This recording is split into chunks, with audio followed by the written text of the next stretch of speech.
नमस्कार दोस्तों, स्वागत है आप सभी का मेरे YouTube चैनल पे। आज बैतूल शहर के जैन दादावाड़ी में 3 दिवसीय व्याख्यान राष्ट्र संत श्री ललित प्रभ महाराज जी के द्वारा जीवन जीने की कला विषय पर दिया जा रहा है। 14 से 16 दिसंबर, समय सुबह 9 से 11 बजे तक। राष्ट्र संत श्री ललित प्रभ महाराज जी ने जीवन की बारीकियों को बताया और जीवन में कैसे खुश रहा जा सकता है, इन विषयों पर अपना सार गर्भित व्याख्यान दिया। सो वीडियो पूरा देखें और अपने जीवन को आनंदमय बनाएं।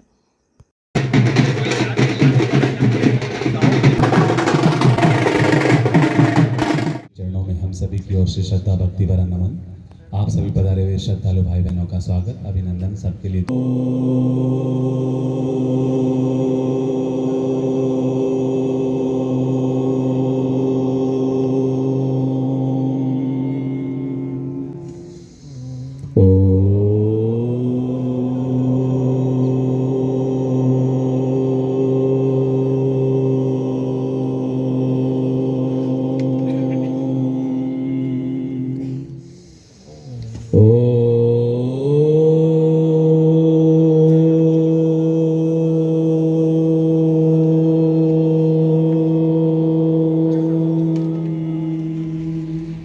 सभी हाथ जोड़ लीजिए। बहुत ही आनंद भाव से झूमते मुस्कुराते हुए मीठी मीठी ताली बजाते हुए नवकार महामंत्र की हम सामूहिक आराधना करेंगे, सामूहिक पारायण करेंगे। नमो अरिहंताणं, नमो सिद्धाणं, नमो आयर्याणं, नमो वैच्छायाणं, नमो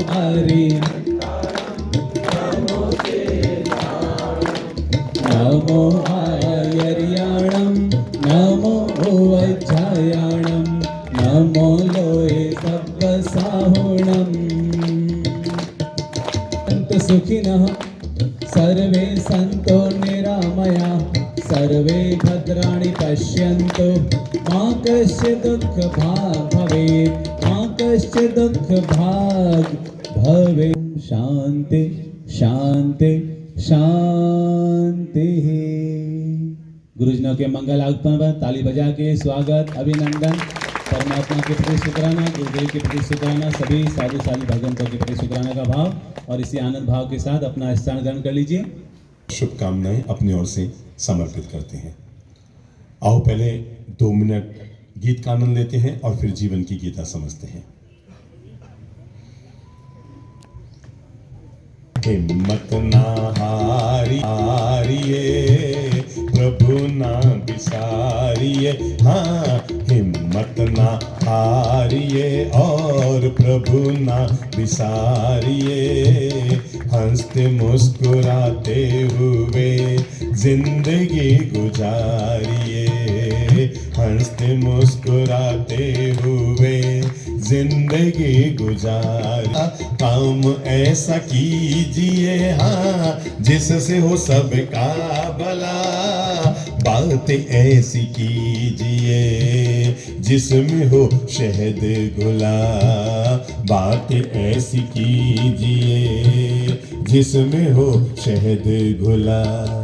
मीठी बोली बोल सबको, मीठी बोली बोल सबको, प्रेम से पुकारिए।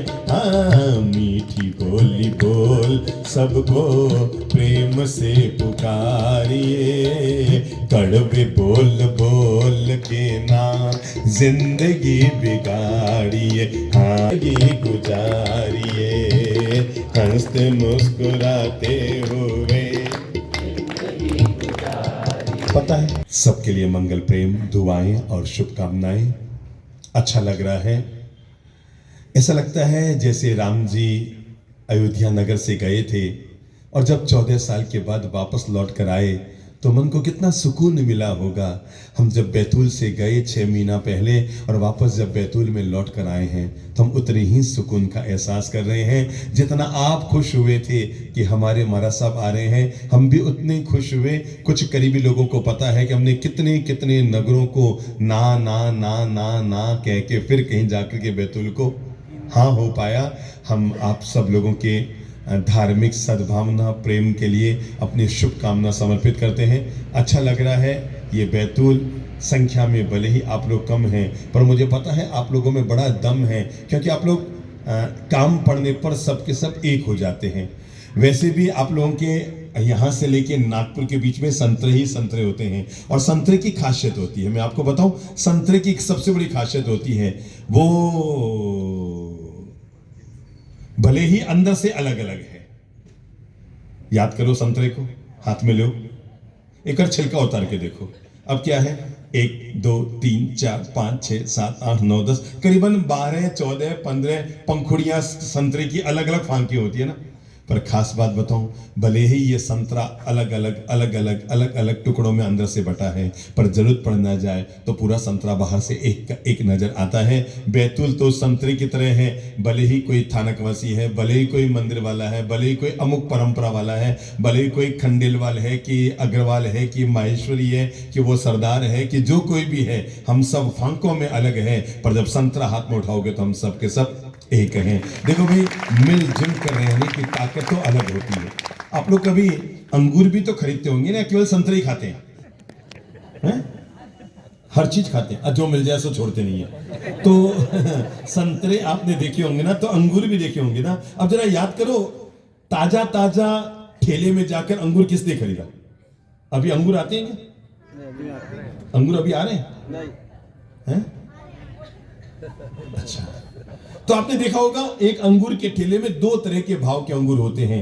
एक होते हैं 80 रुपए किलो वाले, और एक होते हैं 40 रुपए किलो वाले। बुद्धि लगाओ, क्यों? बुद्धि लगाओ।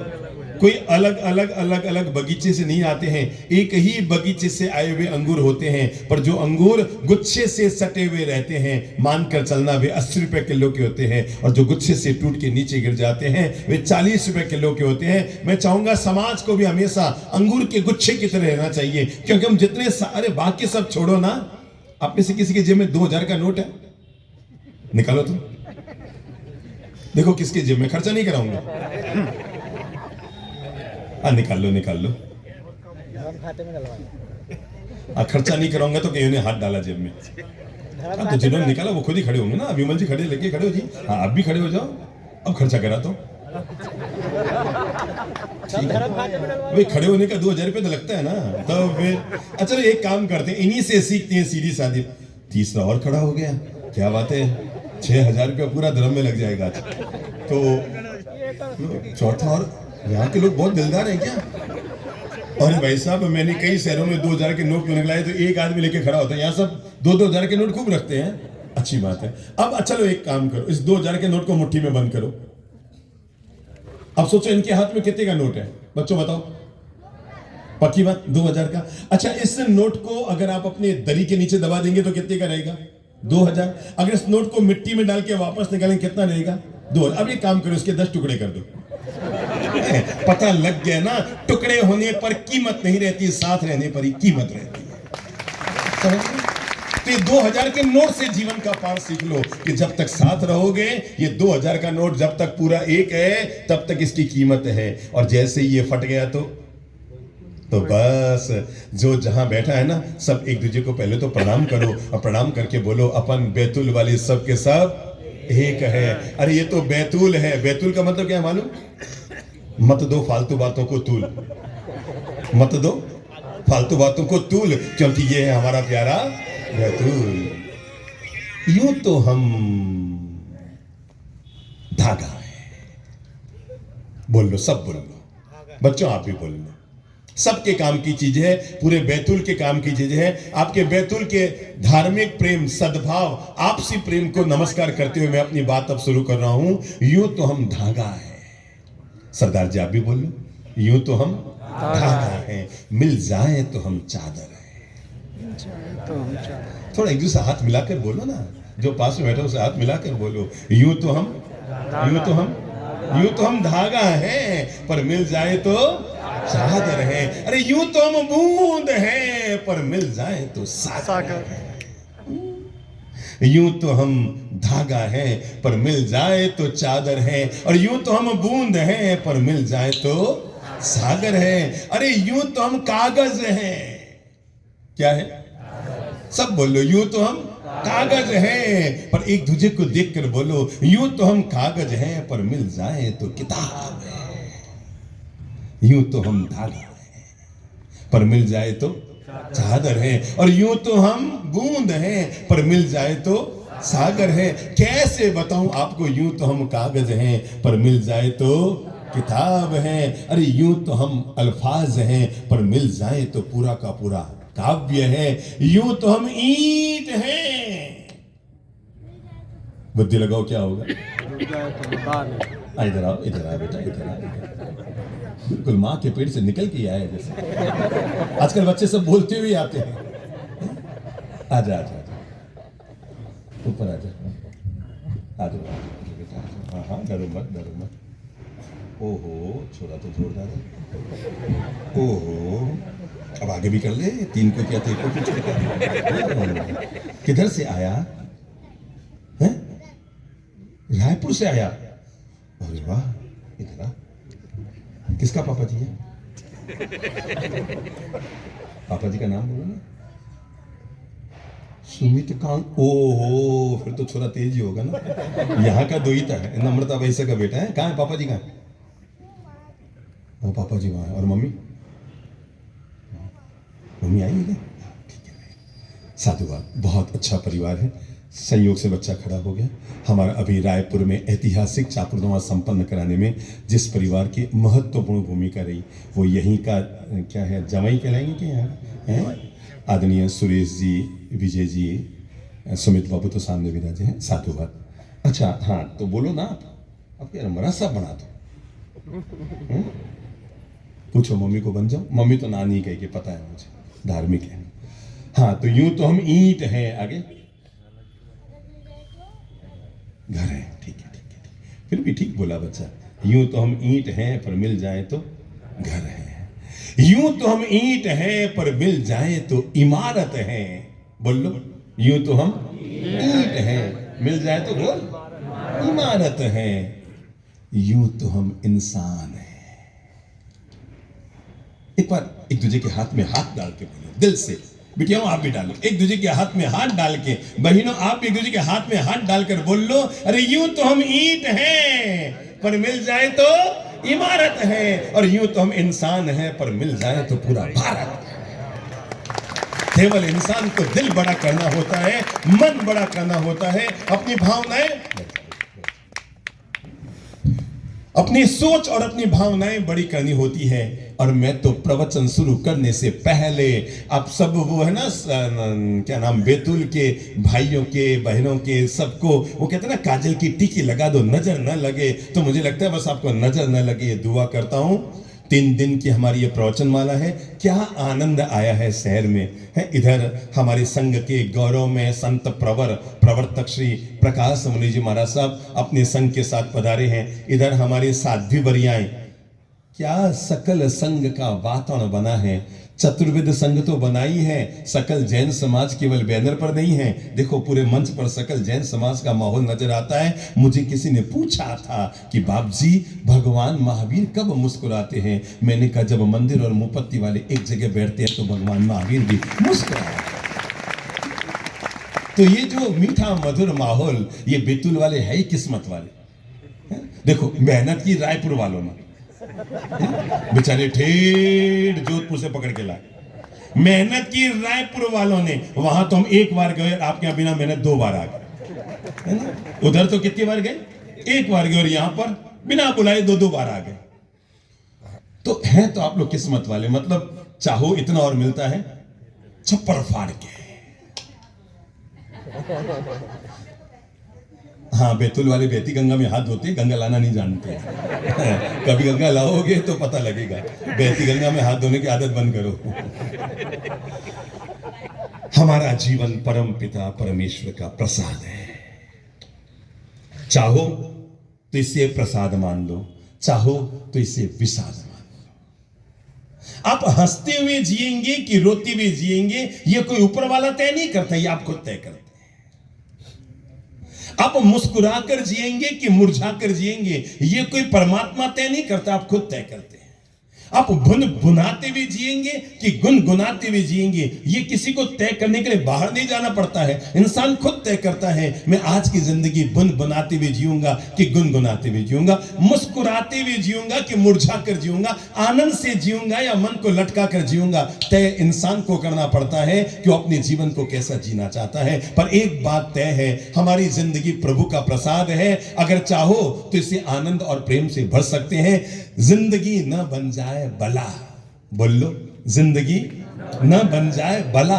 आओ उससे पहले 3 दिन में सीखते हैं जीने की, और जिस व्यक्ति को जीने की कला आ गई, मैंने कई कोठियों में भी लोगों को मुरझाते हुए देखा है और कई कुटियाओं में भी लोगों को मुस्कुराते हुए देखा है। एक बात तय मानकर चलना, धन संपत्ति दौलत जमीन जायदाद के नाम पर किसी भी आदमी की खुशियों को मापा नहीं जा सकता।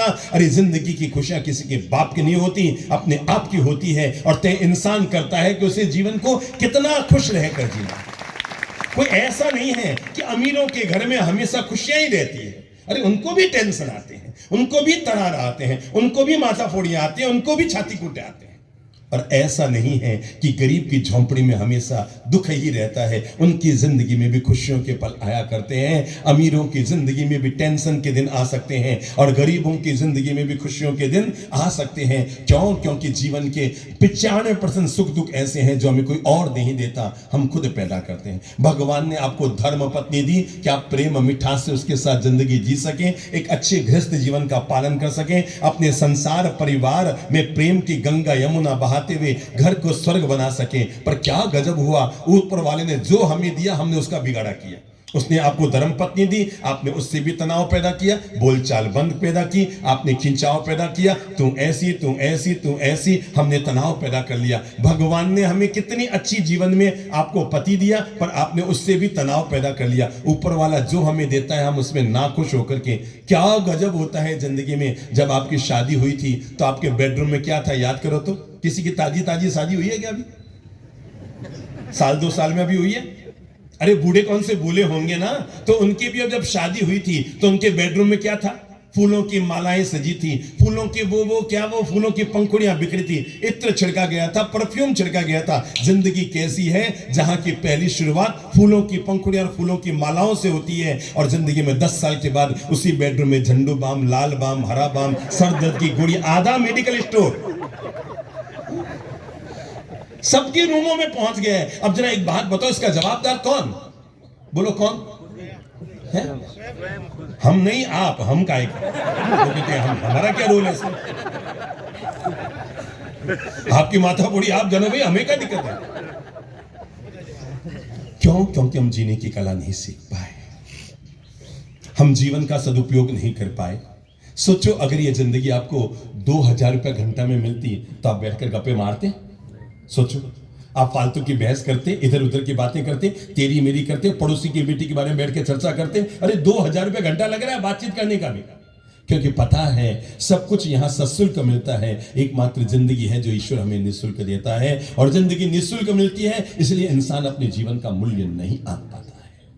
जीवन का मूल्य समझना है ना, तो किसी सिकंदर से जाके पूछो कि जब सिकंदर के प्राण निकल रहे थे बड़ी युवा अवस्था में, और निकलते हुए प्राणों को सिकंदर ने अपने पास में खड़े हुए डॉक्टर, तांत्रिक, मांत्रिक, जितने मंत्री वंत्री, सेनापति, सबसे अपने जीवन का दांव खेला कि मुझे कोई केवल 24 घंटे की जिंदगी दे दे। कितनी जिंदगी?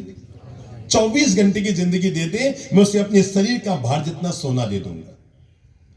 बुद्धि लगाओ, क्या सोने से जिंदगी खरीदी जा सकती है? जिंदगी जीने के 2 तरीके हैं। कुछ लोग हैं जिनके पास सोने की चैन है, कुछ लोग हैं जिनके नसीब में सोने की चैन है, पर कुछ लोग मुझ जैसे हैं जिनके नसीब में चैन से सोना है। और आप सोच सकते हैं खुशहाली और आनंद जिंदगी में किसके है? सोने की चैन वाला सुख से सोएगा कि नहीं सोएगा, पर चैन से सोने वाला अपनी जिंदगी को बहुत मस्ती से जी लेगा। सिकंदर ने यही भूल की जो प्राय कर हर अमीर आदमी किया करता है कि मैं पैसे से सब कुछ पा लूंगा, पैसे से सुविधाएं पाई जा सकती है, पर पैसे से सुकून नहीं पाया जा सकता। देखो मेरे भाई, 2 तरह की जिंदगी है, एक है सफल जिंदगी, एक है सुखी जिंदगी, एक है सार्थक जिंदगी। शब्द पकड़ो बच्चों, बोलो। पहला शब्द मैंने क्या कहा? सफल जिंदगी। दूसरा सुखी जिंदगी। तीसरा सार्थक जिंदगी।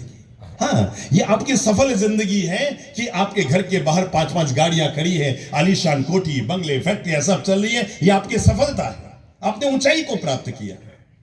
पर आपका बेटा आपके कहने में है, बहू आपका मान सम्मान करती है, पत्नी आपकी इज्जत करती है, शरीर आपका स्वस्थ है, थाली में आपके खाना खाने बैठे तो 4 मिठाइयां हैं, 4 तरह की सब्जियां हैं, नमकीन है, पकवान है, 4 कर्मचारी आपकी सेवा में खड़े हैं, किचन में कोई खाना बना रहा है, गरम गरम परोस के लाया जा रहा है। ये सब आपका दूसरा चरण है, सुखी जीवन है। पर एक और जीवन है और उसका नाम है सार्थक जीवन। कौन सा जीवन बोलो? सार्थक जीवन। आप खाना खाने बैठे, आपकी थाली में 4 मिठाइयां हैं, ये आपका सुखी और सफल जीवन है। पर आपने अपने थाली में खाना लिया, उससे पहले 4 गरीब लोगों की थाली भरी, ये आपका सार्थक जीवन है। और याद रखना, सुखी और सफल जीवन इंसान का ही रह जाता है। मैंने अभी सुबह ये कुछ करीबी लोग बैठे थे, मैंने एक लाइन कही थी, मैंने कहा अमेरिका और भारत में एक लाइन का फर्क है, अमेरिका के लोग धर्म में आगे हैं और हम धन में आगे हैं, और हम लोग धर्म में आगे हैं। पर एक बात याद रखना, जब वे लोग दुनिया से जाएंगे ना, तो उनका धन उनके साथ नहीं जाएगा। पक्की बात? या जा सकता है? क्या हुआ? मैं बच्चा था, कोई अभी भी बच्चों का बाप नहीं हूं, बच्चा ही हूं, और उस समय मैं छोटा सा बच्चा था, तो 9 साल का, मतलब संत बन गया 10.5-11 साल में, तो 9.5 साल का बच्चा था। तो हमारे मोहल्ले में एक महिला थी जिसके मुंह में सोने का दांत था। पहले लोग लगाते थे ना सोने का दांत, देखा होगा ना आपने। तो अब तो जमाना चला गया, उस समय महिलाएं लगा करती थी सोने का दांत। तो उनकी माता जी का सोने का दांत लगा था। तो मुझे हमेशा लगता, मैंने कहा ये संत लोग कहते रहते हैं कुछ नहीं जाता कुछ नहीं जाता, माँ जी बुद्धिमान निकली। अरे वो सामने वाला अंगूठी उतारेगा, नाक का क्या ना क्या कहते हैं इसको, नथनी उतारेगा, पांव की पायल उतारेगा, हाथ का हीरा उतारेगा, गले की चेन उतारेगा। एक बार कल्पना तो करो ना आप अपनी, कि ये जितना आपके पास 100 तोला सोना है, एक बार बुद्धि लगाओ कि जब आप जाएंगे, आगे से लेके पीछे तक सब अमीर लोग ही बैठी है महिलाएं। तो एक बार सोच लो, जाएंगे तो कितना ग्राम सोना घर वाले डालने वाले। तो कहां थे अपन? हाँ, तो माँ जी को जब मैं सोने का दांत देखता तो मुझे हमेशा लगता, मैंने कहा माँ जी बड़ी बुद्धिमान महिला है। ये संत लोग कहते हैं कुछ साथ नहीं जाता, माँ जी ने सेटिंग कर ली है, अरे सब उतर जाएंगे, कम से कम सोने का दांत तो साथ चला जाएगा। पर मैं आपको कैसे बताऊं, मैं संत बना उससे पहले मेरा भ्रम टूट गया। और खास बात ये रही, मैं संत बनूं उससे 3 महीना पहले उस माँ जी का स्वर्गवास हो गया। तो हमारे मोहल्ले में थे, तो सभी लोग गए, तो मैं बार सोने का दांत इधर ही था, इधर में। तो मुझे लग रहा था माँ जी बुद्धिमान निकली भाई, इसका सोने का दांत तो शमशान तक जाएगा, इसका सोने का दांत तो साथ जाएगा, इसका सोने का दांत तो साथ जाएगा। सुबह 9:30 बजे ले जाने की तैयारी थी। मैं रात को 10 बजे तक तो वहीं बैठा था, और मैं देखा बाकी सब उतर गए थे गहने, पर वो सोने का दांत लगा हुआ है। मैं सुबह गया तो चौंक गया, और मैंने देखा उनके मुंह पर रुई भरी हुई थी, यूं यूं यूं। मैं बच्चा था, मैंने कहा ये रुई क्यों भरी है, ये रुई क्यों भरी है, ये रुई क्यों भरी है, ये रुई क्यों भरी है। और पता नहीं मेरे मन में आया कि देखो तो सही माँ जी का दांत है कि नहीं दांत। अब देखो तो कैसे देखो, पूरा परिवार तो गिरा हुआ है। छोटा सा बच्चा था जी, ये जैसे बिटिया रानी है ना, छोटी सी 10 साल की नन्ही मुन्नी गुड़िया रानी, मैं भी ऐसे ही छोटा सा बच्चा था, थोड़ा नटखट शैतान। अब तो सीधा हो गया हूँ, उस समय थोड़ा शैतान था। तो मैं चीरता हुआ सबको, मेरे पिताजी, मम्मी जी, मेरे भाई वगैरह सब खड़े थे, और मैं सबको चीरता हुआ अंदर घुस गया। अंदर घुसा और मैंने जाके वो रुई हटाया, और मैंने जिस रुई हटाई तो सब चले क्या कर रहे हैं। मैंने कहा कुछ नहीं, पर मैं आज आपको जीवन का सत्य बता रहा हूं। मैंने सच्चाई में देखा, और मैंने देखा जैसी मैंने रुई हटाई तो मैंने तो रुई वापस लगा दी बिना किसी को बताए, पर जीवन का एक ज्ञान मुझे मिल गया। और एक ज्ञान जीवन में ये मिल गया, सच्चाई ये मिल गई कि जीव 2 के संयोग से आता है, 4 के कंधों पर जाता है, पर जीव अकेला आता है और अकेला जाता है। जिंदगी की सच्चाइयां बताऊं, जब जन्मे थे ना तो सांसें थी पर नाम नहीं था। जब जन्मे थे तो सांसें थी पर नाम नहीं था, और जब मरेंगे तो नाम तो रहेगा पर सांसें नहीं रहेगी। जिंदगी कुछ नहीं है, सांस और नाम के बीच की जीवन यात्रा है बस। जब जन्मे थे तो क्या थी? सांसें थी। प्रणाम राजमाता, जब जन्मे थे तो मुंह में सांसें चल रही थी, पर उस समय आपका नाम क्या है? हाँ यार, राजमाता में निर्मला माता भूली गया मैं तो उस समय आपका नाम निर्मला थोड़ी था। चलो आज जीवन का ज्ञान देता हूं। आप कितने साल के हैं? 68 साल की। तो आप बताएंगे 75 साल पहले आपका क्या नाम था? बोलो माँ, बोलो, घबराओ मत, बोलो। माइक दूं या ऐसे बोल देंगे? 75 साल पहले अपना नाम बताओ। बहू से पूछ के बता दो। अच्छा चलो, एक ये भी छोड़ा, 75 साल बाद में आपका क्या नाम रहेगा वो बता दो। जीव को सदा याद रखना चाहिए जीवन में, और वो ये है, जो आज मेरा नाम है कल नहीं था और कल नहीं रहेगा। इसलिए मैं सत्य, निरंतर, निरंजन, निराकार, केवल आत्मा हूं। और ये आत्मा का सत्य का बोध हो जाना, इसी का नाम परमात्मा ज्ञान है, इसी का नाम जीवन विज्ञान है, इसी का नाम सत्य का बोध होना है। तो मैंने गजब देखा, और गजब ये देखा कि रुई जैसी हटाई, मुंह में सारे दांत पड़े थे। बुद्धि लगाओ, क्या हुआ होगा? है? तो आप कौन से छोड़ने वाले हो? अगर आपके दादाजी के होते, आप लोग कौन से छोड़ देते? है? क्या गजब जिंदगी है। 2-2 ग्राम, 2-2 ग्राम, 2-2 ग्राम, 2-2 ग्राम, 2-2 ग्राम सोना एक महिला इकट्ठा करती है जिंदगी भर तक। कभी दिवाली का मौका आए तो 5 ग्राम, कभी कोई शादी आई तो 10 ग्राम, और यूं कर करके 50 तोड़ा सोना इकट्ठा करती है। और एंड में सोचो, सिकंदर दांव खेला। क्या खेला? मुझे कोई 24 घंटे की जिंदगी देते तो मैं अपने शरीर का भार जितना सोना दूंगा। डॉक्टर ने कहा कैसी बात कर रहे हो महान सिकंदर, अब तो कुछ मिनट के आपके प्राण निकलने वाले हैं, नाड़ी हिलने लग गई है, आपकी नाड़ियां कमजोर पड़ने लग गई, मिनट 2 मिनट में प्राण निकलने वाले हैं। सिकंदर ने दूसरा दांव खेला, कोई मुझे अगर 12 घंटे की जिंदगी दे दे तो मैं दुनिया का आधा साम्राज्य उसके नाम कर दूंगा। सोचो वो हारा होगा कि जीता होगा? हार गया, क्योंकि डॉक्टर ने कहा इम्पॉसिबल। अरे दुनिया के साम्राज्य से जिंदगी नहीं बचती। और कहते हैं पूरी दुनिया को जीतने वाले सिकंदर ने तब जीवन का अंतिम दांव खेलकर कहा, कोई अगर मुझे जिंदगी के 4 घंटे दे दे, क्योंकि उसकी मां आने वाली थी और सिकंदर की इच्छा थी मरने से पहले मां का मुंह देख लो। दुनिया में जो लोग अपनी मां से बेहद प्यार करते रहे हैं उनमें सिकंदर एक था।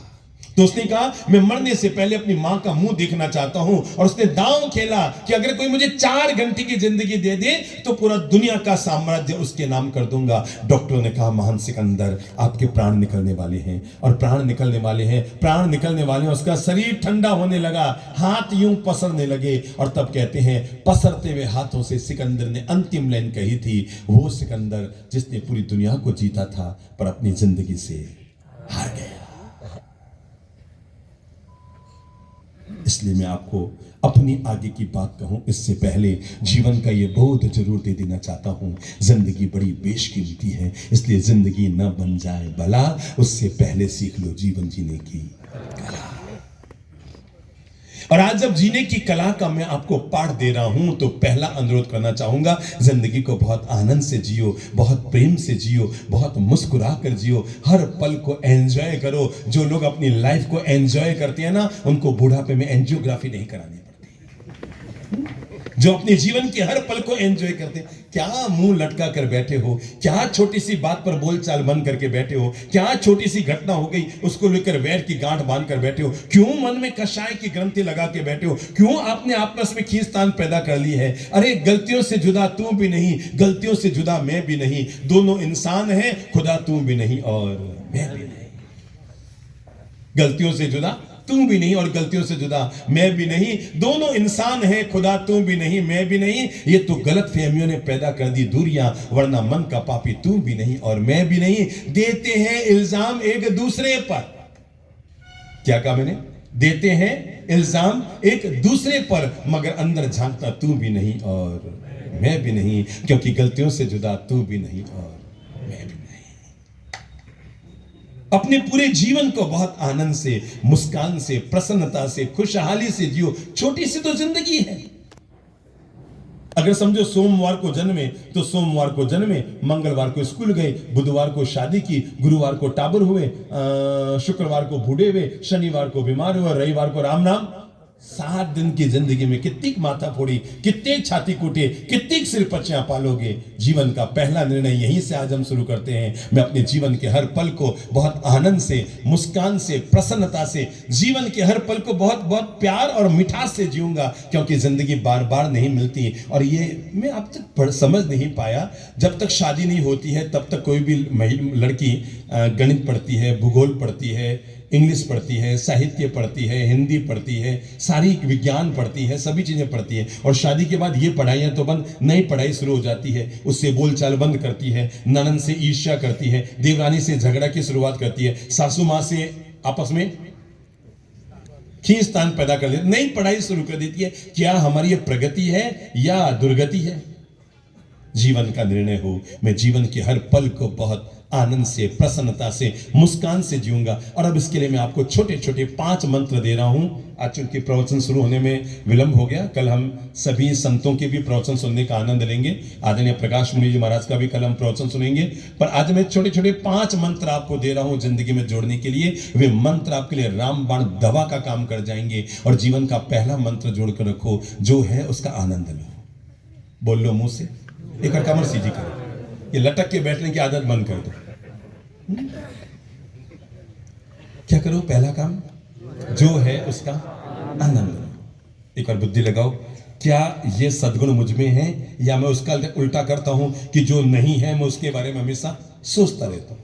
हमारी आदत पड़ी हुई है, जो है हम उसका आनंद नहीं लेते, पर जो नहीं है हम उसकी झकाड़ हमेशा करते रहते हैं। भगवान तो ने ये नहीं दिया, जो नहीं दिया ये सोचेंगे तो आप दुखी हो जाएंगे। जो मिला है आप उसका आनंद लेंगे, आप सुखी हो जाएंगे। जो है उसका आनंद लो, एंजॉय करो। भगवान ने जो दिया है ना, देखो आपके बगल में कोई आलीशान एक कोठी बनी है, आलीशान, और इधर में एक झोंपड़ी खड़ी है।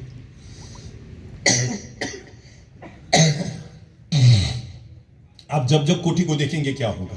देखो चलो, इधर एक कोठी बनी हुई है, बड़ी आलीशान मस्त कोठी बनी है। 2 चीज दुखेगी, बताओ क्या क्या? मैं बताऊं?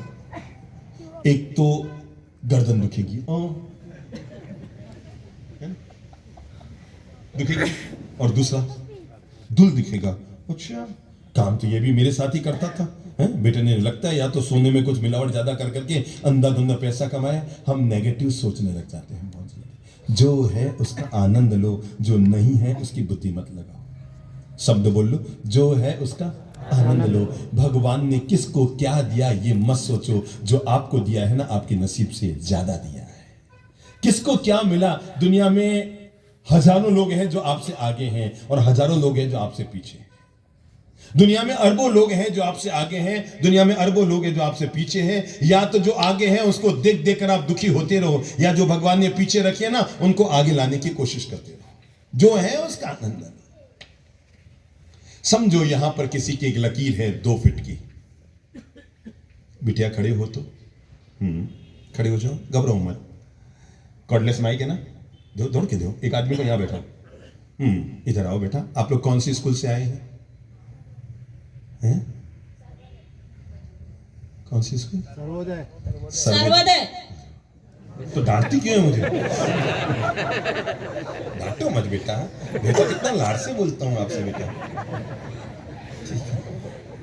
सर्वोदय विद्यालय से आए हैं, ठीक है। अच्छा देखो सामने, उधर नहीं इधर सामने, इधर देखो सामने एक ब्लैक बोर्ड है। आपके स्कूल में है, क्लास में है? क्लास में ब्लैक बोर्ड है। अच्छा बुद्धि लगाओ, वहां पर एक 2 फीट की चौक से लाइन खींची गई है। उसको छोटा करना है तो क्या करना पड़ेगा? क्या उठाओ।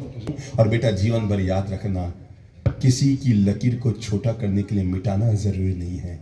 चौक उठाओ। कभी सोचा नहीं, लकीर को छोटा करने के लिए डस्टर तो हर कोई उठा लेता है। डस्टर उठाया और लकीर को घिसा तो छोटी हो गई। मैं नया प्रयोग बताता हूं, वो है चौक उठाओ।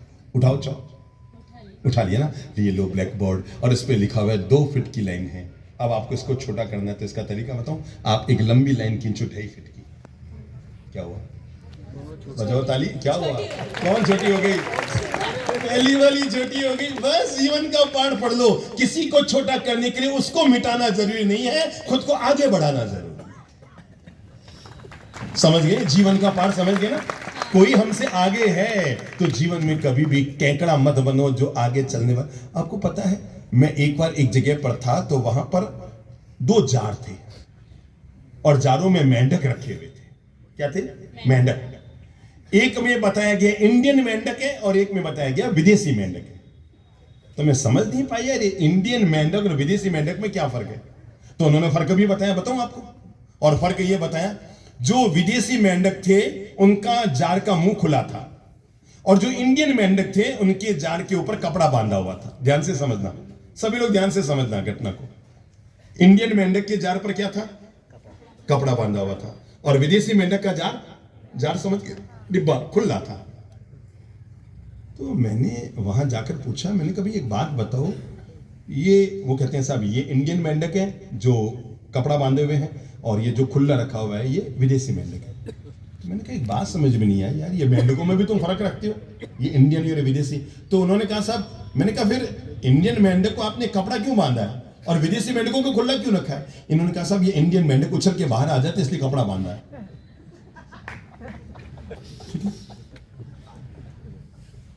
तो मैंने कहा ये विदेशी मेंढक उछल कर बाहर आ जाएंगे इसलिए कपड़ा बांधा है, तो इंडियन मेंढक के क्यों नहीं बांधा? समझ गए ना? ये समझ, एक डिब्बा है, इसमें है इंडियन मेंढक, एक डिब्बा है उसमें है विदेशी मेंढक। तो जो विदेशी मेंढक थे उनके तो कपड़ा बांधा हुआ था ऊपर और जो इंडियन मेंढक थे उनको खुला रखा हुआ था। तो मैंने कहा यार एक फर्क क्यों रखा है? तो कहा साहब ये जो कपड़ा बांधा हुआ है ये विदेशी मेंढक है, कपड़ा ना बांधो तो उछल के बाहर आ जाते हैं। मैंने कहा इंडियन के इनको बांधने की जरूरत नहीं कपड़ा का, क्यों कि नीचे वाला खींचता रहता तो ऊपर वाला बाहर जा ही नहीं पाता। नीचे वाला क्या करता है? ऊपर वाले की, आप लोग करते हैं ना, आपके तो रोज का काम पड़ा ना, बोलो ना तो फिर भाई क्या करता है वो? ऊपर वाले की टांग खिंचाई करता है। तो आज जीवन का पाठ क्या मिला? अपनी लकीर को बड़ा करने के लिए किसी दूसरे की लकीर को मिटाना जरूरी नहीं है, उस लकीर को छोटा करने के लिए अपनी लकीर को बढ़ाना जरूरी है। बस बात बन जाएगी। ठीक है, समझ गए बेटा? सिट डाउन प्लीज, माइक में रख दो, हाँ उनको दे दो। ना मंत्र बना लो, जो है उसका आनंद लेंगे। अच्छा, हमारी क्या आदत है, जो नहीं है हम उसके बारे में पूछते रहते हैं। जैसे समझो अभी आप किसी के घर जाएंगे मिलने के लिए, है? सामने वाले के घर आप मिलने के लिए जाएंगे, तो अगर आप अकेले गए हैं तो जाते ही सामने वाला क्या पूछेगा? हाँ प्रणय बाबू खड़े होइए, पहले तो इनके लिए ताली बजाइए, बहुत मेहनत की है, ताली बजा के अभिनंदन कीजिए। अच्छा बताओ, आप किसी के घर गए और अगर अकेले गए तो सामने वाला जाते ही क्या पूछेगा आपको?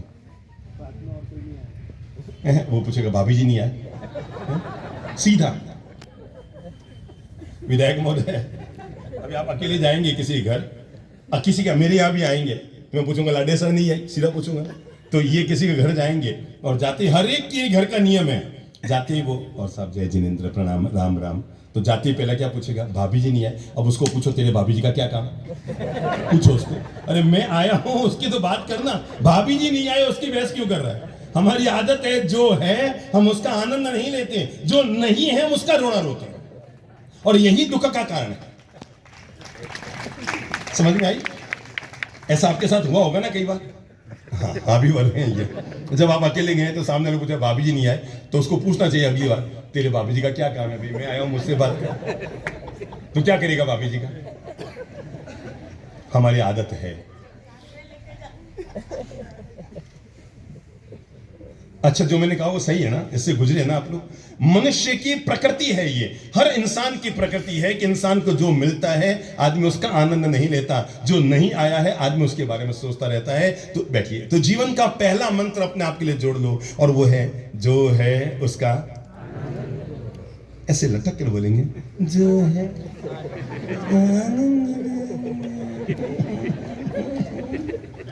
यूं रो रो के तो जिंदगी में कभी आनंद ले ही नहीं पाओगे। अरे थोड़ा ताजगी से भर के बोलो, जो है उसका जीवन में क्या करें? आनंद लेंगे। किसको क्या मिला मत करो इसका गिला, जो हमें मिला हमारी किस्मत से ज्यादा मिला। किसको क्या मिला? अरे मैं तो कहता हूं हर हालत में जीवन का आनंद उठाओ।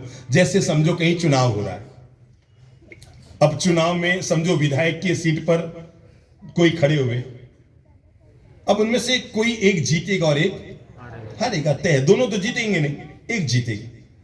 अच्छा, जब वो चुनाव का परिणाम आने वाला होता है ना, तो दोनों ही प्रत्याशी अपने साथ बैंड लेकर जाते हैं, गुलाल लेकर जाते हैं। अब वो बुद्धि लोगों, बजाता हुआ कौन आता है? जीतने वाला है? खड़े हो लाडे से, हाँ, आपको अनुभव है। बजाता हुआ कौन आता है बुद्धि लोगों? जो जीतता है वो बजा के आता है, और हारने वाला चुपचाप आ जाता है। मैं खास बात बता रहा हूं, जीतने वाला तो पूरी दुनिया में बजा कर आता है, पर अगर हारने वाला भी बैंड बजा कर आए ना, तो जीतने वाले का बैंड बज जाता है। अब भी हार गए, हार का मजा लेना कौन जानता है जी जिंदगी में? जीत का मजा लेना दुनिया में हर कोई जानता है, पर जीवन की बाजी वही जीतता है जो हार का भी मजा लेना जानता है। मन के अनुकूल हुआ, विराज, मन के अनुकूल हुआ तब तो हर कोई मुस्कुराता है, पर मन के प्रतिकूल होने पर भी जीवन में हमारा एक मंत्र, अगर आज आप व्हाट्सएप सबको जारी करना चाहते हैं ना, आज की एक लाइन दे रहा हूं, जिंदगी में हमेशा याद रखना इस बात को, तस्वीर में तो हर कोई मुस्कुराता है। बोल लो, एक और बोल लो, तस्वीर में तो हर कोई मुस्कुराता है, पर जीवन की बाजी वही जीतता है जो तकलीफ में भी मुस्कुरा लेता है। मन चाह हुआ तो अच्छी बात है। समझो जैसे हम लोग पद यात्रा करते हुए आ रहे हैं और सामने वाले ने कहा, बाप जी मैं 7:30 बजे आपके लिए नाश्ते की गोचरी लेकर आ जाऊंगा। अब समझो, अब जैसे हम यहाँ से विहार करेंगे, अब क्या नाम, इधर इंदौर साइड में, तो 100 किलोमीटर तक तो सही व्यवस्था है ही नहीं, तो आप लोग ही मिलके करेंगे, आगे वाले इधर वाले सब मिलके करेंगे। अच्छा बताओ, आपने कहा बाप जी कल हम 8 बजे आपके नाश्ते की गोश्त लेके पहुंच जाएंगे। 8 बज गए, 8:15 बज गए, 8:30 बज गए, 8:45 बज गए, 9 बज गए, 9:15 बज गए, 9:30 बज गए, 10 बज गए, बंदा आए ही नहीं। अब वो मर डूब के पहुंचे 11 बजे, हे बाप जी सॉरी, बाप जी सॉरी, बाप जी सॉरी। मेरे पास 2 विकल्प, नंबर 1, भाई साहब ये कोई तरीका होता है क्या? आप 8 बजे का कह के गए, हम 3 घंटे से आपकी इंतजारी कर रहे हैं, और वहीं मैं मुस्कुरा कर कहूँ, ओह पधारिए प्रभु जी, पधारो, स्वागत है आपका। अरे बात, सॉरी की क्या बात है इसमें? अच्छा हुआ ना आप 8 बजे आते तो हमारी केवल नौकार सी होती, आप 11 बजे आए तो हमारे पड़ोसी 60 पड़ोसी फोकट में हो गए, यानी हमें 4 घंटा व्रत करने का और आनंद आ गया। मन की दशा आप कैसी रखेंगे आपको ही तय करना है। समझो आप अपने ससुराल गए, कौन कौन है आप में जो शादीशुदा है? कौन कौन है? होड़ लगी हुई है हाथ खड़ा करने की। वो क्या हुआ, एक बार एक आदमी दिल्ली जाना था उसको, तो ट्रेन में जाके चढ़ा, तो जैसे ही बैठा तो इतने में आकाशवाणी हुई, उतर जा आगे जाके पछताएगा। वो बेचारा उतर गया, और सच्ची अगले दिन पता लगा उस ट्रेन का एक्सीडेंट हो गया। उसे लगा, हे भगवान गजब बचाया तुमने, गजब बचाया। अगले दिन सोचा बस से जाऊं, और जैसे ही बस में जाके बैठा कि फिर आकाशवाणी, उतर जा आगे जाके पछताएगा, और गजब हो गया, वो उतर गया और आगे जाके बस का भी एक्सीडेंट हो गया। उसे लगा यार भगवान गजब बचा रहा है। तीसरे दिन जाकर हवाईजहाज में बैठा कि अब तो हवाईजहाज से जाऊं, और उसमें जाके जैसे ही बैठा तो फिर उसके भीतर से आवाज आई, अरे उतर जा आगे जाके पछताएगा। और गजब, वो दिल्ली पे जैसे उतर रही थी, फ्लाइट उतर रही थी कि आगे का चक्का हिल गया और हवाईजहाज प्रभावित हो गया। उससे लगा भगवान मेरा साथ दे रहा है। वो जैसे ही घर पे आया, पत्नी थोड़ी झगड़ रही थी उससे, गुस्से में थी पत्नी, हो अल्लाह कर रही थी, तो उसने भगवान से कहा, यार भगवान एक बात बता, जब ट्रेन में बैठा तो कहा उतर जा, जब बस में बैठा तो कहा उतर जा, जब फ्लाइट में बैठा तो उतर जा, अरे जब घोड़ी पर बैठा एक बार कह देता उतर जा आगे जाके पछताएगा, एक बार कह देता तो मैं आज कितना सुखी होता। उस समय पता नहीं भगवान कहां चले गए।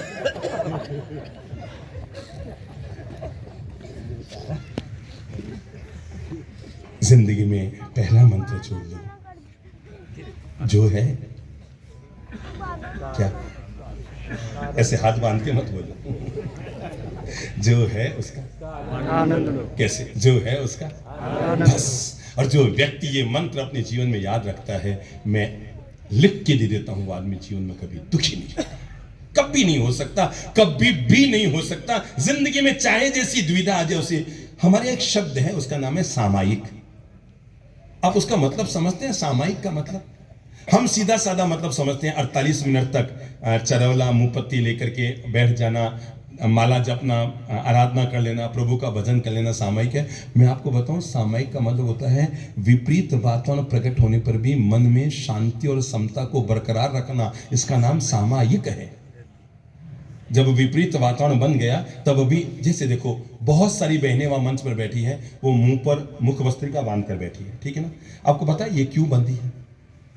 ये कोई परंपरा का प्रतीक नहीं है कि ये जो बैठे वो सब थानकवासी है, ऐसा नहीं है कि जिन्होंने वस्त्र बांध लिया वो सब थानकवासी हो गए और जो मंदिर चले गए वो मंदिर वाले हो गए।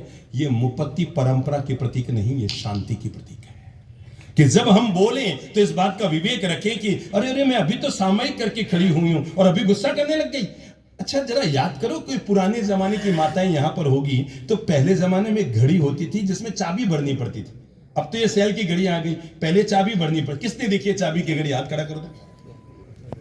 चाबी की घड़ी अभी भी किसी के पास है? चाबी की घड़ी किसी के शादी का अगर संभाल कर रखी हो तो जरूर होगी। है चाबी की घड़ी? है आपके पास चाबी की घड़ी है? तो जरा एक बात बताओ, जब चाबी की घड़ी को चलाना होता तो कितने घंटे तक चाबी भरते हैं? 24 घंटा चलाएंगे, 24 घंटा चाबी भरते हैं। क्या करते हैं? मैं जीवन का पाठ पढ़ाना चाहता हूं। 1 मिनट चाबी भरो तो 24 घंटा घड़ी चलती है। एक अगर सामायिक करो तो 24 घंटा मन में शांति रहनी चाहिए, तो सामायिक इंसान को परिणाम देती है। ये तो घड़ी में चाबी भरना है कि घड़ी में चाबी भरी और घड़ी अब चल रही है। एक सामायिक करके हम बैठे ना, और उसके बाद जब खड़े हुए भगवान के मंदिर में जाके परमात्मा की पूजा करके आए और बाहर आए ना, आप में से हाँ भाई साहब तमें गुजराती छो ना? नहीं, चौथे नंबर तीसरे नंबर पे भाई साहब आप गुजराती हैं कि मारवाड़ी हैं? हाँ मारवाड़ी नहीं, वही जो खड़े हुए हैं मारवाड़ी। वैसे बता दूं, गुजराती यहाँ गुजराती भी तो होगा ना कोई? वैसे बता दूं, गुजराती मारवाड़ी में ज्यादा फर्क नहीं होता। मैं आपको फिर बता दूं। चलो आज आपको मैं गुजराती मारवाड़ी का फर्क भी बता देता हूँ। गुजराती मारवाड़ी में ज्यादा फर्क नहीं होता, बहुत थोड़ा सा फर्क होता है। क्या फर्क होता है? 1 किलो आटे में जिसके घर में 30 रोटी बने वो मारवाड़ी, और 1 किलो लोट को आटे में गुजराती को लोट कहते हैं ना हम, तो 1 किलो आटे में 50 रोटी बन जाए और फिर भी आटा बचा रह जाए, इसका नाम गुजराती। इससे ज्यादा तो कोई फर्क नहीं होता है ना मारवाड़ी गुजराती में। क्यों महाराज साहब, आपको अनुभव होगा ना? ये पीछे गुजराती महाराज साहब है ना, तो हमने कब બધા ગુજરાતી થોડી છો ના, એ તમારા ગુરુ महाराज गुजराती थोड़ी છે। कौन? नहीं, तीनों गुजराती नहीं है, मैं जानता हूँ, मेरी बहन महाराज है ये। हाँ 2 गुजराती છે।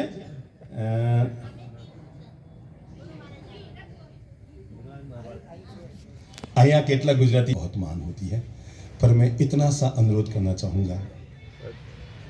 क्या बात कर रहे थे अपन? याद करो। रोटी 50 रोटी और 30 रोटी। मंदिर जाके आप बाहर आए, आपके माथे पे तिलक क्यों लगा हुआ है? इधर आओ, बनने आवी जा। एक न तो ये तिलक मंदिर मार्गी की पहचान है, न ये मुपत्ति थानकवासी की पहचान है। मंदिर में जाके हम तिलक इसलिए लगाते हैं ताकि भगवान, जैसे मैंने ये तिलक सिर पे धारण किया है, मैं मंदिर के बाहर जाकर तुम्हारी आज्ञाओं को भी जीवन में धारण करूंगा। समझ गए ना? तुमने जो जीवन के महान संदेश दिए, 5 बजे उठना हीरा है। बोलो 5 बजे उठना हीरा है। वे भी बोलो जो 10 बजे तक सोते। 5 बजे उठना हीरा है। 6 बजे जगना सोना है। 7 बजे जगना चांदी है, और 8 बजे जगना पीतल है। 9 बजे तक बिस्तर पर पड़े रहना, इसी का नाम लोहा है। प्लीज अपनी जिंदगी से लोहे से हीरे की तरफ लेकर जाइए। सुबह जल्दी जगने की आदत डालिए। तो आज दूसरा संकल्प हम कर लें, मैं अपने द्वारा कभी किसी को कोई पीड़ा नहीं पहुंचाऊंगा। दूसरों को सुख देकर खुश होइए। हमारी जिंदगी की सबसे बड़ी दिक्कत यह है कि हम अपने दुख से कम दुखी हैं। दूसरा सुखी, मैं इसीलिए दुखी। हमारे सुख दुख तो वो हो सकता है मेरी घटना आपने कभी टीवी या मोबाइल में सुन रखी होगी, पर हमारे सुख दुख तो ऐसे ही हैं कि जैसे अभी नागपुर से आपके चाचा जी का फोन आया, भैया इंदौर जा रहा हूं शादी में, 2-3 साल हो गए तुझसे मिले हुए, सोचा मिलता हुआ निकल जाऊं, आऊंगा 12-1 बजे पहुंचूंगा, बस खाना खा के तुरंत निकल जाऊंगा। अब चाचा जी आ रहे हैं, वो भी 2 साल में पहली बार, और फोन भी आ गया कि मैं आ रहा हूं, तो खाने में क्या बनाएंगे? वही दूधी की लौकी की सब्जी या कुछ वैरायटी चेंज? क्या? तो भी मतलब अरे भाई चाचा जी आ रहे हैं, थोड़ा पावर पनीर की मटर पनीर की सब्जी बना लो, और कहेंगे पावर वो भी ले आओ, क्या नाम, वो गुलाब जामुन भी ले आओ, रसमलाई लाओ। खिलाई तो नहीं है मुझे अभी तक किसी ने। आप गुलाब जामुन ले आओ, तो वो आदमी कहेगा नहीं चाचा जी को तो शुगर है, वो खाते। अरे अपने को कौन सा खिलाना है, दिखाने में तो काम आएगा ना, ले आओ। खिलाने को लाता ही नहीं है, दिखाने के लिए तो। अच्छा बताओ, कोई शादी में 12 मिठाई की जरूरत होती है खिलाने के लिए? दिखाने के लिए 12 मिठाई होती है। जिसको खिलाना होता है ना, वो तो 2 ही मिठाई बनाता है। जिसको वास्तव में खिलाना है वो 2 ही मिठाई बनाता है, तो आदमी तबीयत से खा सके। अरे 16 बना दे, सोच सोच के बूढ़ा हो जाएगा, कोई नहीं खा पाएगा। ये खाऊं ये खाऊं ये खाऊं ये खाऊं, और इसमें बूढ़ा हो जाएगा। तो जानबूझ के बनाई जाती है मिठाई 12, ताकि आप खा ना पाए। जिसको खिलाना हो तो 2 मिठाई बनाता है। अब 12 मिठाई बना दी, आदमी यही भूखा रह जाए। तो अच्छा, आजकल एक नई परंपरा पड़ी है, जब आप घर में जाते हैं ना किसी के मिलने जुलने, तो पहले जमाने में तो जैसे घून की राब, बाजरे की राब, या फिर चाय, ये सब शुरू हुई। अब ये सब परंपराएं हट गई। अब एक नई परंपरा गरीब अमीर सबके घरों में एक जैसी हो गई है, और वो है कि एक वो बादाम काजू किशमिश एक डब्बी में ऐसे डाले रहते हैं ना। पहले जैसे सुपारी ये चूरी वूरी डालते थे, अब ये सब जमाने गए। एक में बादाम काजू किशमिश पिस्ता, क्या कहते हैं उसको, ड्राई फ्रूट बॉक्स, ठीक है। अब मेरे कब काम। तो ड्राई फ्रूट बॉक्स रखी जाती है। अच्छा, आप कैसे लेंगे उसमें से, समझो कैसे निकालेंगे? दादाजी खड़ा हो तो, बूढ़े वाले दादाजी, सोचो आपके सामने ड्राई फ्रूट बॉक्स आया, तो आप कैसे निकालेंगे उसमें से? देखो उधर मुंह करके दिखाओ, ऐसे निकालेंगे। कैसे? ऐसे। और सोचो अगर ये ऐसे निकालेंगे तो क्या होगा? अब बुद्धि लगाओ। हाँ बताओ दादाजी, फिर क्या होगा? आगे आओ, ये बताएंगे अभी। देखो, अगर आपने ऐसे निकाला तब तो ठीक है, पर आपने अगर ऐसे यूं ऐसे निकाला तो क्या होगा? पूरा ही ले लिया है ना। अरे हटाइए, तो खाते भी है। अच्छा, अगली बार फिर वो आएगी बॉक्स? नहीं आएगी।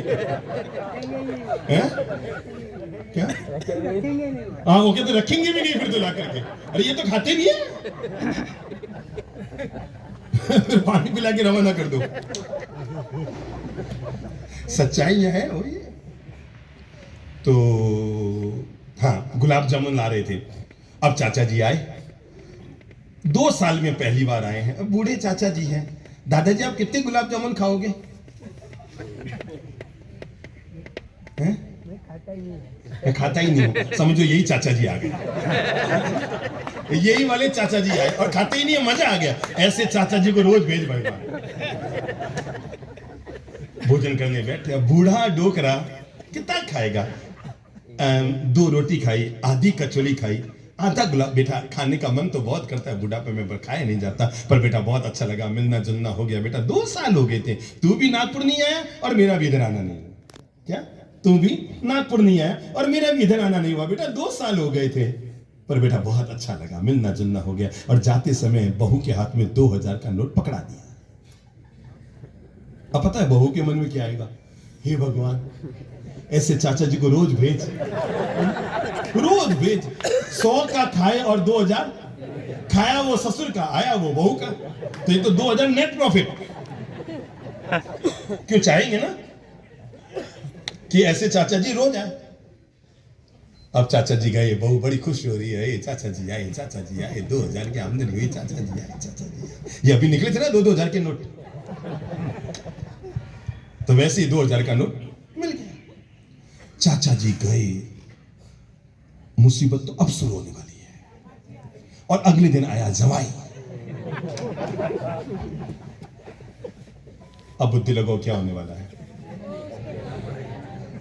चाचा जी के लिए 1 सब्जी, 2 सब्जी, जवाई के लिए 4 सब्जी, और मतलब वो क्या हुआ, नमकीन भी 4, मटर पनीर की सब्जी, ये वो अटरम पटरम कटरम सब चीजें हुई।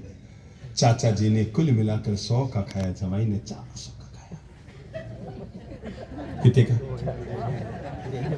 400 नहीं तो 350 तो छोड़ के नहीं आया।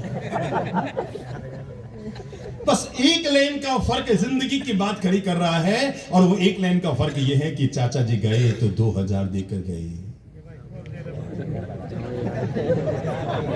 जवाई गया तो आदरणीय प्रकाश मुनि जी महाराज बता रहे हैं जवाई 2000 लेकर गया। अब मुझे एक लाइन बताओ, हम ज्यादा स्वागत किसका करते हैं, चाचा जी का कि जवाई का? बोलो बोलो, जवाई का। बस आज से ही जीवन का ये दूसरा पार्ट समझ लो, जिंदगी में सुख आए तो आनंद लेना, चाचा जी आए हैं, दुख आए तो दुगना आनंद लेना, जवाई जी आए हैं, दोनों का स्वागत करो। सुख आए तो चाचा जी आए हैं, और दुख आए तो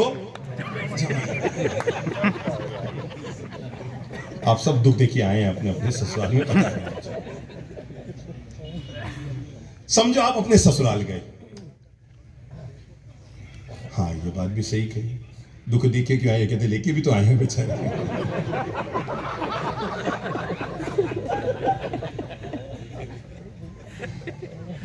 समझो आप अपने ससुराल गए, हर बार जब जाते हैं तो स्टेशन पर कोई लेने भी आता है।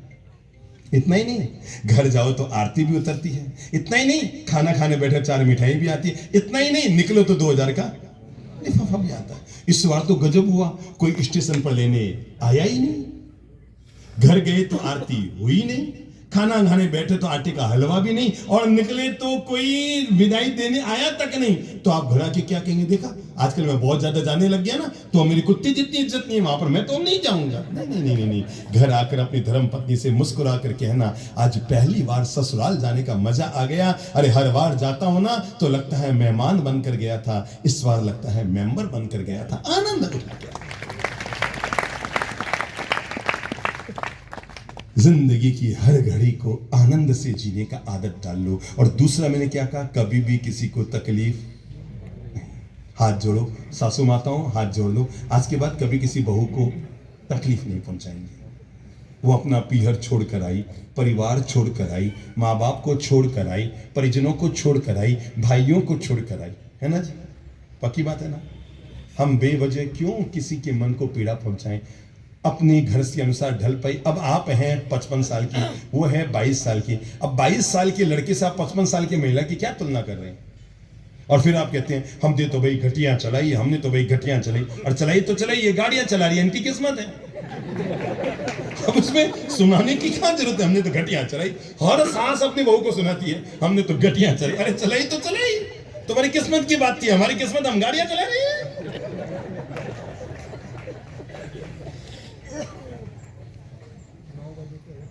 भूल चूक कर कभी किसी को मन को पीड़ा मत। मैं बहुओं से भी कहूंगा, आप इस घर में बहू बनकर आई है, पत्नी बनकर नहीं आई है।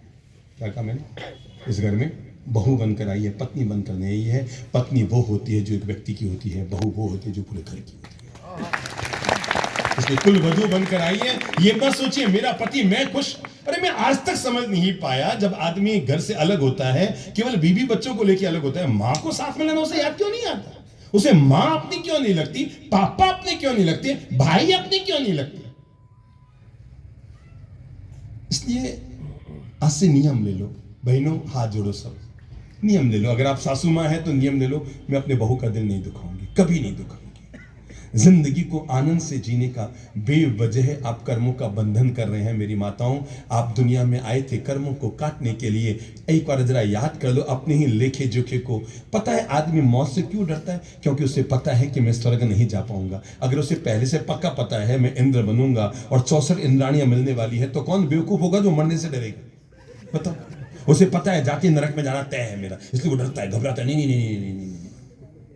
कभी किसी को पीड़ा मत पहुंचाओ। जीवन का सबसे बड़ा धर्म है, दुखी आदमी सुखी हो सकता है। बोल लो, दुखी आदमी सुखी हो सकता है। दोबारा बोल लो, दुखी आदमी सुखी हो सकता है, पर दूसरों को दुख देने वाला कभी सुखी नहीं हो सकता, कभी नहीं हो सकता है। लिख के रख लेना वाला।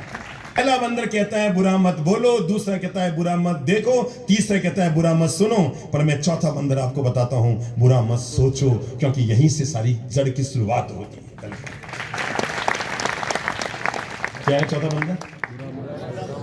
बस मैंने कहा